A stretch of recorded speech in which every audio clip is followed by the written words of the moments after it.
Despite being doted on by his parents, Ken McDuff was a kid full of rage who showed extreme violent tendencies. He was known to be a bully who liked to pick on the weaker kids in high school. He had already sunk into a life of crime by the time he dropped out of high school, having been arrested for multiple burglaries. In 1966, he and an accomplice named Roy Green abducted and killed 3 teenagers, with the female victim being raped and choked with a broomstick until her neck broke. Ken was sentenced to death, while Green was sentenced to 25 years, only serving 13. Due to a Supreme Court ruling in 1972, Ken's death sentence was reduced to a life sentence. He hired a lawyer who gathered evidence to allege that Green was the actual killer. McDuff even tried to bribe a member of the parole board and got a 2-year sentence for that. Despite all of this, the parole board still decided to grant him parole in 1989, only 23 years after the murders. And after basically being paroled from a death sentence, he went on to kill again. Welcome to history's biggest villains.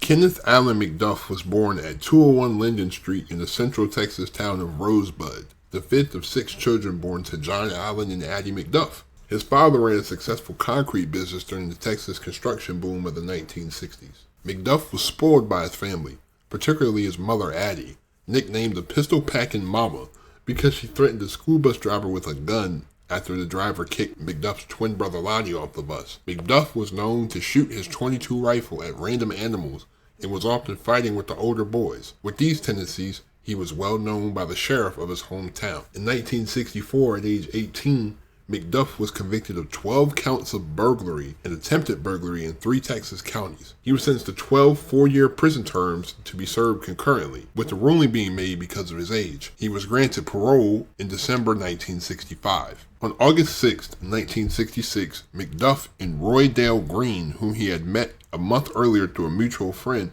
spent the day pouring concrete for McDuff's father. They then drove around, as McDuff said he was looking for a girl. At 10 p.m., Robert Brand, 17, his girlfriend Edna Sullivan, 16, and his 15-year-old cousin Mark Dunnam were standing beside their parked car on a baseball field in Everman, Texas. McDuff noticed Sullivan and parked around 150 yards away from the 3 teenagers. He threatened the trio with a .38 caliber Colt revolver and ordered them to get into the trunk of their car. With Green following in McDuff's car, McDuff drove the victims forward along a highway and then into a field, where he pulled Sullivan out and told Green to put her into the trunk of his Dodge Coronet. Still in the trunk of the Ford, the 2 boys were on their knees, begging for their lives, when McDuff brought up the gun and shot both of them in the face. He shot Brand twice and Dunnam 3 times, then lifted Dunnam by his hair and shot him again. Green saw the fire from the gun and covered his ears, looking away from the horror before seeing the look on McDuff's face, an expression of inner peace that seemed to say, "How do you like it so far, Roy Dale?" For some reason, the trunk wouldn't shut, so McDuff backed the Ford with the trunk open against a fence, and then McDuff and Green drove away in the Dodge, with the terrified Edna Sullivan still a prisoner in the Dodge's trunk. McDuff then told Green to wipe the fingerprints off the Ford. After driving to another location, McDuff and Green raped Sullivan, with Green later saying that he was forced by McDuff to rape the girl. Yeah, right. After she was repeatedly raped, McDuff asked Green for something to strangle her with. Green gave him his belt. However, McDuff opted to use a 3-foot-long piece of broomstick from his car. He mashed down hard, Green told police. She started waving her arms and kicking her legs, and he told me, "Grab her legs." While Green held Edna Sullivan's legs, Kenneth McDuff crushed the life out of her. They then threw her body over the fence and headed home, stopping along the way to bury the boys' clothes and discard their own bloody underwear. They purchased 2 bottles of Coke from a gas station before driving to Green's house to spend the night. Because murdering 3 people makes you thirsty. The following day, McDuff buried the revolver beside Green's garage, and their mutual acquaintance Richard Boyd allowed McDuff to wash his car at his house. The next day, Green confessed to Boyd's parents, who told Green's mother, who convinced him to turn himself in. McDuff was arrested by Falls County Sheriff Albert Brady Pamplin and Deputy U.S. Marshal Thomas Parnell McNamara Sr. In exchange for his testimony against McDuff, Green was given a lesser sentence. McDuff went to trial and was sentenced to 3 death sentences for the murders of Robert Brand, Edna Sullivan, and Marcus Dunnam. Green received a 25-year sentence and was released in 1979. That's insane. Like, you really helped somebody kill 3 people and you only served 13 years in jail. That's insane. In 1972, the U.S. Supreme Court ruled in the case of Furman versus Georgia that all current death sentences would be reduced to life terms under a judicial review. McDuff hired a lawyer who gathered various evidence that claimed to show that Green was the real killer. Some members of the parole board were impressed by this evidence. During a one-on-one interview with a board member, McDuff offered him a bribe. He was given a 2-year sentence for trying to bribe the official. Despite this, board members thought McDuff could still contribute to society and decided to grant him parole. He was released in 1989, only 23 years after his murder conviction. I think you know where this is going. McDuff was one of 20 former death row inmates and 127 murderers to be paroled. After being released, he got a job at a gas station making $4 an hour while taking a class at Texas State Technical College in Waco. Within 3 years of his release, he was widely believed to have begun killing again. The body of 29-year-old Seraphia Parker was discovered on October 14, 1989 in Temple, a town 48 miles south of Waco along the I-35 corridor. McDuff wasn't charged for this crime. However, he was soon returned to prison for a parole violation after making death threats to a kid in Rosebud. Addie McDuff paid $1,500 plus an additional $700 in expenses to 2 Huntsville attorneys in return for their evaluation of her son's prospect of release. On December 18, 1990, McDuff was again released from prison. On the night of October 10, 1991, he picked up a prostitute named Brenda Thompson in Waco. He tied her up, but then stopped his truck about 50 feet from a police checkpoint.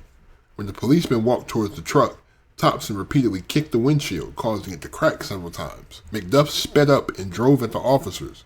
According to a statement filed by the officers later, 3 of them had to jump to avoid being hit. The police pursued, but McDuff eluded them by turning off his lights and traveling the wrong way down one-way streets. Eventually, he parked his truck in a wooded area near U.S. Route 84 and tortured Thompson to death.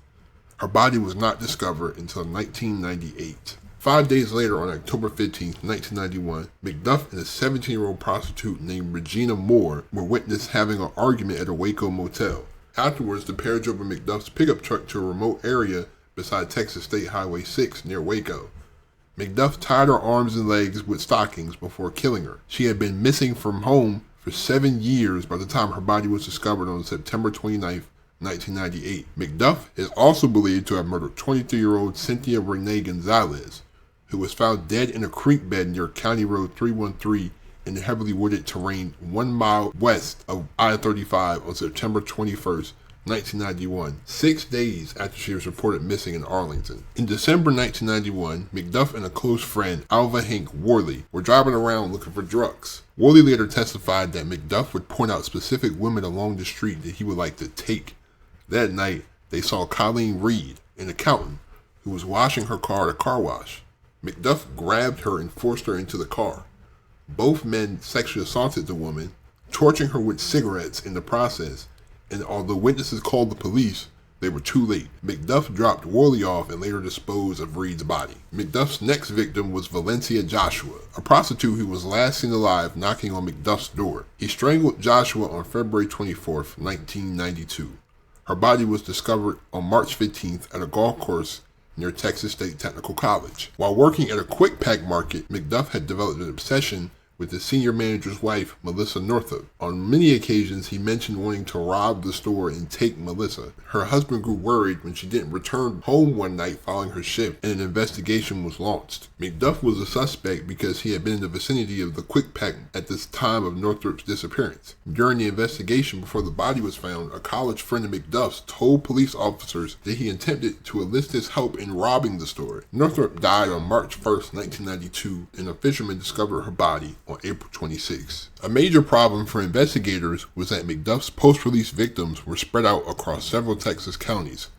This made a single coordinated investigation difficult.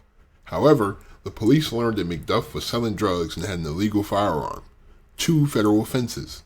Consequently, on March 6, 1992, a local state attorney issued a warrant for his arrest. In April 1992, Bell County investigators had brought in Worley for questioning on the basis that he was a known acquaintance of McDuff's. Worley admitted to his involvement in the kidnapping of Reed.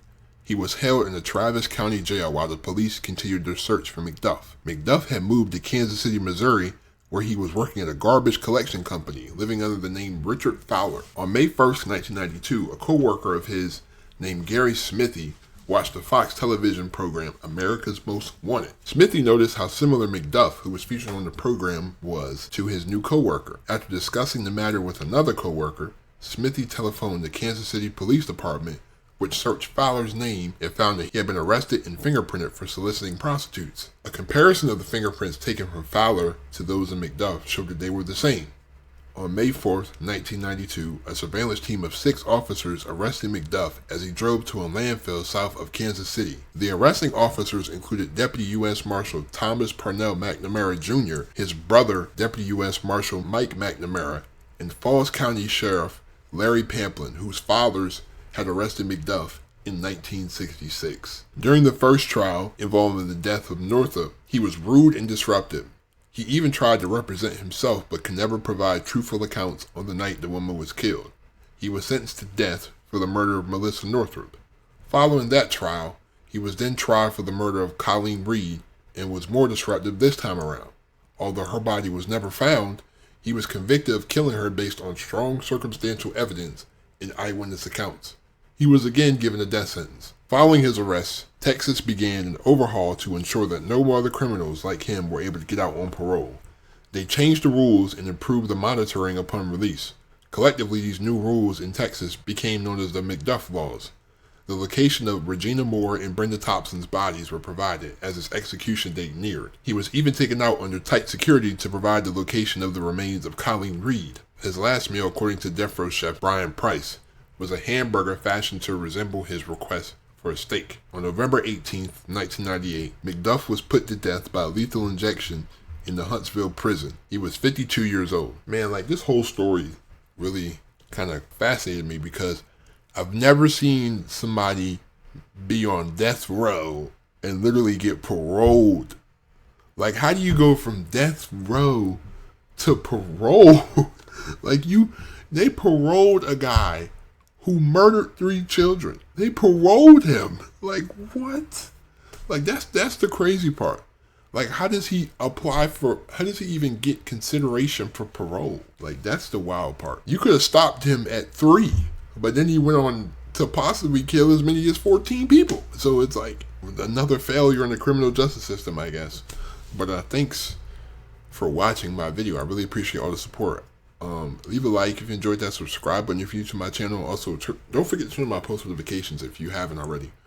But thank you. Please be safe. Have a great day. Stay on the grind. I'm out.